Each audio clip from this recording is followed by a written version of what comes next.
Agradecemos al doctor Antonio Peña por su brillante ponencia. Ahora damos la palabra al doctor Alí Lozada Prado, juez de la Corte Constitucional del Ecuador, doctor en Derecho Público y Método Jurídico por la Universidad de Alicante, máster en Argumentación Jurídica por la Universidad de Alicante y Universidad de Palermo, máster en Evaluación de Políticas Públicas por la Universidad Internacional de Andalucía. Cuenta con posgrados en Derecho Constitucional por la Universidad Andina Simón Bolívar, sede Ecuador, y Universidad de Salamanca, y en Derecho Penal por la Universidad de Buenos Aires. Profesor de varias universidades ecuatorianas e iberoamericanas, autor de varios artículos académicos de alta indexación sobre argumentación jurídica, derechos fundamentales y constitucionalismo. Fue representante titular del Ecuador ante el Comité de Expertos del Mecanismo de Seguimiento de la Implementación de Convención Interamericana contra la Corrupción de la OEA y se desempeñó como director general jurídico de la Comisión de Control Cívico de la Corrupción. Le damos la más cordial bienvenida al doctor Alí Lozada Prado con su ponencia La Constitución del Constitucionalismo. Un fuerte aplauso, por favor.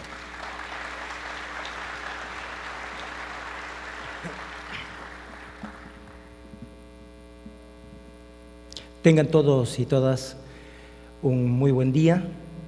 Empiezo por agradecer la invitación, desde luego, a la Corte DICE, a ese conjunto de juristas tan interesados en la promoción de la cultura jurídica en el país. Precisamente he escogido este tema para poder, a partir de ello, resaltar el valor que tiene el proyecto de la Corte DICE. Y sin más quisiera entrar en materia por cuestiones de tiempo.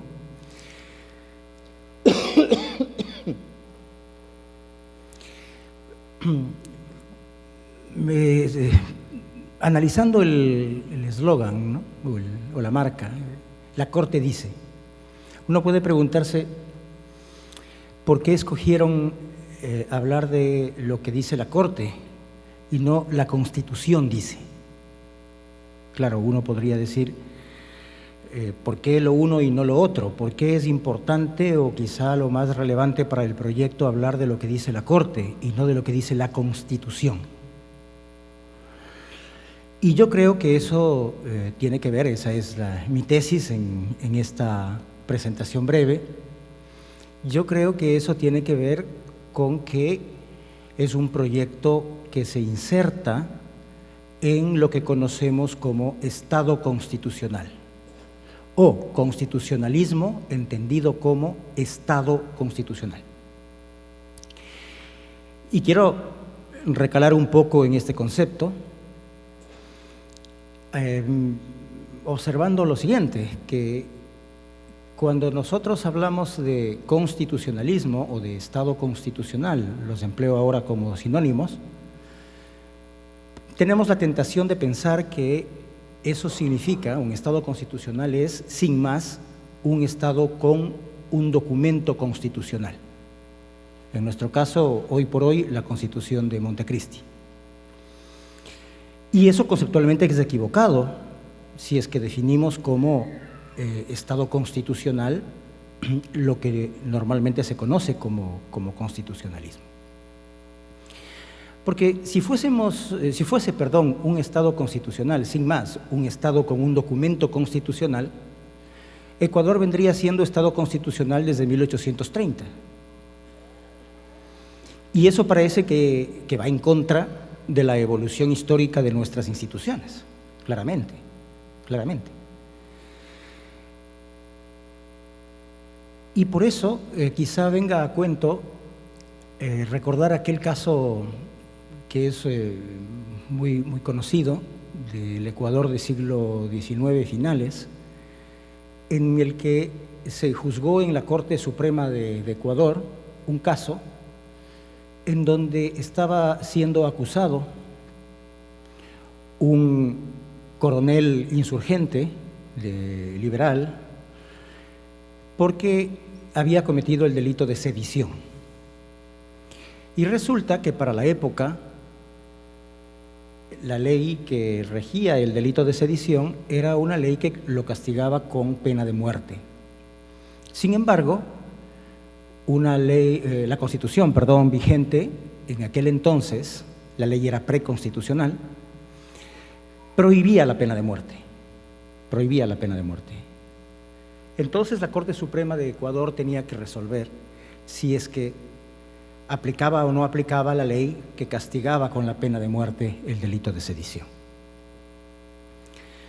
En un fallo muy conocido, digamos, que ha trascendido al tiempo, la Corte Suprema ecuatoriana decidió que si bien teníamos una constitución en aquel entonces y esta era una norma suprema, si bien en el catálogo de derechos de aquel entonces estaba prevista la prohibición de pena de muerte como una garantía del del derecho a la vida, sin embargo, decía la Corte que a ella la Constitución no le había dado la potestad de anular, invalidar o inaplicar la ley porque sea inconstitucional. Es decir, una cosa es que una ley sea inconstitucional y una cosa distinta es si acaso algún órgano del Estado tiene el poder jurisdiccional de anular o invalidar o inaplicar la ley por inconstitucional. Y por esa razón, la Corte, de manera trágica, estableció que a este coronel Irigoyen le tenían que aplicar la pena de muerte. Traigo a colación este caso porque, naturalmente, si vemos con ojos contemporáneos, con ojos de Estado de Derecho, constitucional de derecho, genuino, nos parece una total aberración. Pero lo que ocurre, y vuelvo a lo que decía antes, es que no siempre hemos sido un Estado constitucional. Hemos sido un Estado con constitución, naturalmente, pero eso no es lo mismo que Estado constitucional. Un Estado constitucional, al menos como me voy a referir a cómo se ha conformado esta institución a lo largo del tiempo en lo que es nuestra tradición jurídica del civil law, el Estado constitucional, debe tener 3 componentes. Así es como teóricamente se ha construido este concepto. En primer lugar, naturalmente tiene que haber una constitución formal, desde luego, el documento de Montecristi. Y esa constitución formal está libre, para decirlo con la terminología de este panel, está libre de principialismo, por supuesto. La constitución formal es nada más que un peldaño dentro de la estructura jerárquica de normas, no es otra cosa que aquello. Y la constitución formal, según este primer componente para que haya Estado constitucional, es que la constitución formal debe ser suprema. Pero suprema no significa importante, suprema no significa que contenga los valores de mayor peso en términos morales. No, simplemente significa que sea una constitución a la que se le reconozca a través o en virtud de su rigidez, se le reconozca el mayor rango dentro del ordenamiento jurídico. Para ser constitución formal basta con eso. Puede contener lo que sea, puede tener el contenido que sea. Pero naturalmente, si nosotros conceptuásemos a la Constitución solamente como esto, solamente como la norma formalmente suprema, es decir, de una forma absolutamente exenta de principialismo, entonces tendríamos una concepción absolutamente formalista de la Constitución. Absolutamente formalista, porque la Constitución podría tener cualquier contenido. Y eso no es lo que en el tiempo y en el mundo se ha construido, ya no como teoría, sino como realidad histórico-institucional y a lo que llamamos Estado constitucional. El Estado constitucional es algo que en nuestra tradición surge en las constituciones europeas de posguerra. Y lo que se busca con esas constituciones es introducir, junto a ese elemento de la supremacía constitucional, otro elemento, que es un elemento de carácter material: los principios, los valores. Naturalmente, esos principios y esos valores, lo que vienen bien entendidos es a superar ese formalismo al que el reduccionismo, el primer elemento, nos llevaría en una concepción de la Constitución. ¿Por qué? Porque lo que se pretende es que junto a la dimensión puramente autoritativa, democrática de la Constitución y del derecho, se junte otra dimensión de carácter, vamos a decirlo, principialista, valorativa. Y es de esa manera pasan a coexistir en el derecho esas dos dimensiones. Pasan a coexistir de una manera tensa. Esa tensión entre las dos dimensiones es algo ineliminable en el constitucionalismo. No es un defecto de las constituciones, no es un defecto de cómo se redactan las leyes, no es un defecto de la jurisprudencia de las Cortes Constitucionales, ni es un defecto de la cultura jurídica. Es que esa es la aspiración de un Estado constitucional: guardar el orden formal de las fuentes del derecho, naturalmente, basados en el principio de supremacía de la Constitución, pero al mismo tiempo buscar que determinados principios y valores se realicen en la mayor medida posible.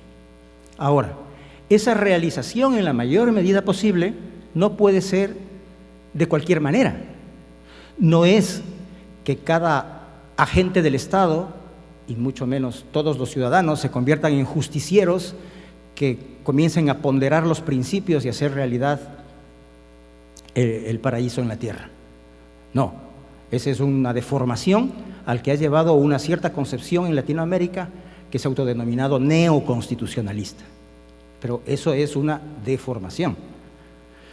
Lo que sí es propio del Estado de Derecho, constitucional de derecho, es que se persiga a través de mecanismos institucionalizados y a través de unas metodologías racionales de toma de decisión, el corregir las injusticias que pueden cometer las autoridades normativas de carácter democrático. El mecanismo más clásico para esto es, como sabemos, el control de constitucionalidad de la ley. Eso que le hizo falta a Irigoyen para poder salvarse. Entonces, ese mecanismo de control de la constitucionalidad de la ley por parte de los jueces es algo fundamental, vertebral. Naturalmente, para controlar las leyes en un Estado constitucional, se necesita, dependiendo del caso, a veces recurrir a la aplicación de principios y valores, a sabiendas de la racionalidad que eso entraña. Es decir, no se trata de anular leyes solamente porque violan un principio constitucional o un valor constitucional. No, sabemos, si adoptamos una perspectiva racional adecuada, que los principios tienden a chocar entre sí. Es decir, si entendemos bien el principialismo no solamente que admite, sino que institucionaliza la pluralidad de valores. Es todo lo contrario a un dogmatismo de valores. Si comprendemos bien lo que son los principios, nosotros vamos a operar en la práctica sabiendo que, si bien prima facie una norma puede ser inconstitucional porque vulnera un principio, es posible que esa afectación sea proporcionada debido a que favorece, promueve o respeta otro principio. Entonces, ese trabajo de balance racional, al que hay que añadir además otro elemento, un elemento muy importante, que es la presunción de constitucionalidad de la ley, la deferencia al órgano democrático, hace que una decisión racionalmente tomada por una Corte Constitucional, por ejemplo, sea algo necesario en la arquitectura del Estado constitucional. Pero además de esta función de control de constitucionalidad de la ley que tienen las Cortes Constitucionales o tribunales constitucionales, hay otra función que es muy importante y que se ha ido viendo en el Ecuador en los últimos años, que es la función del desarrollo de los precedentes. Los precedentes no son anulaciones de leyes, ni siquiera parciales. No son desafíos al legislador. Los precedentes operan allí donde hay un espacio donde el legislador no ha regulado. Y frente a esos espacios, la Corte encuentra la necesidad, no la oportunidad, la necesidad de llenarlos para poder decidir el caso. Y al momento de llenar ese vacío regulatorio, tiene que hacerlo acuñando una regla ajustada a los principios y valores constitucionales. Por eso creo yo que el proyecto, la Corte dice, se llama así y no la Constitución dice. Porque en un Estado constitucional es importante lo que la Corte dice. Porque en un Estado constitucional, esos principios bien entendidos se los tiene que proyectar de una manera racional, justa, en la toma de decisiones jurídicas concretas. Y por ello no es tan importante, ni únicamente importante, lo que la Constitución diga, sino lo que la Corte diga. Y por eso, entonces, a mí me parece que este proyecto tiene todo el sentido dentro de un Estado constitucional. Naturalmente, nada quita que un Estado pueda dejar de ser un Estado constitucional, aun cuando se mantenga como un Estado con una constitución formal. Por supuesto. El mundo en el que vivió Irigoyen fue real. Ecuador tenía una constitución que incluso prohibía la pena de muerte, pero no había una corte atribuida con la potestad para poder controlar la inconstitucionalidad de las leyes. Quiero terminar con una coda, digamos, o algo así, para referirme solo a algunas precisiones que creo que tengo que decir el profesor Peña Freire. El caso ecuatoriano en el que se resolvió sobre el matrimonio entre personas del mismo sexo no fue un caso de derrota de una regla constitucional, de ninguna manera. Lo que pasa es que la Constitución del Ecuador dice que los ecuatorianos tenemos derechos provenientes de distintas fuentes. Una fuente es el conjunto de derechos que la Constitución formal de Montecristi nos otorga. Pero luego hay otra fuente, que es aquella, dice la Constitución, aquellos derechos y garantías que provienen del derecho internacional y que son más favorables que los que nos da la Constitución de Montecristi. Entonces, el argumento determinante para que la Corte haya dicho que la ley que impedía el matrimonio entre personas del mismo sexo sea inconstitucional no es que los principios constitucionales hubieran derrotado el artículo 67 de la Constitución, que habla de el matrimonio como la unión entre hombre y mujer, sino el hecho de que la Corte Interamericana interpretó a través de una opinión consultiva el artículo 17, no de nuestra Constitución, sino de la Convención Americana de Derechos Humanos, que habla del matrimonio, y dijo que esa convención establecía lo que en el lenguaje de nuestra Constitución sería un derecho más favorable, que era la posibilidad de que parejas del mismo sexo se casaran. Entonces, la Corte no invalidó, insisto, la ley ecuatoriana de aquel entonces, porque derrotara una regla constitucional, sino porque aplicaba simplemente una regla del sistema interamericano de derechos humanos. Por tanto, el factor determinante de esa decisión no tiene nada que ver con el principialismo, tiene que ver, sí, con la aplicación de una regla tomada en el sistema interamericano que en virtud de la propia Constitución ecuatoriana es también regla de nuestro bloque de constitucionalidad. Muchas gracias.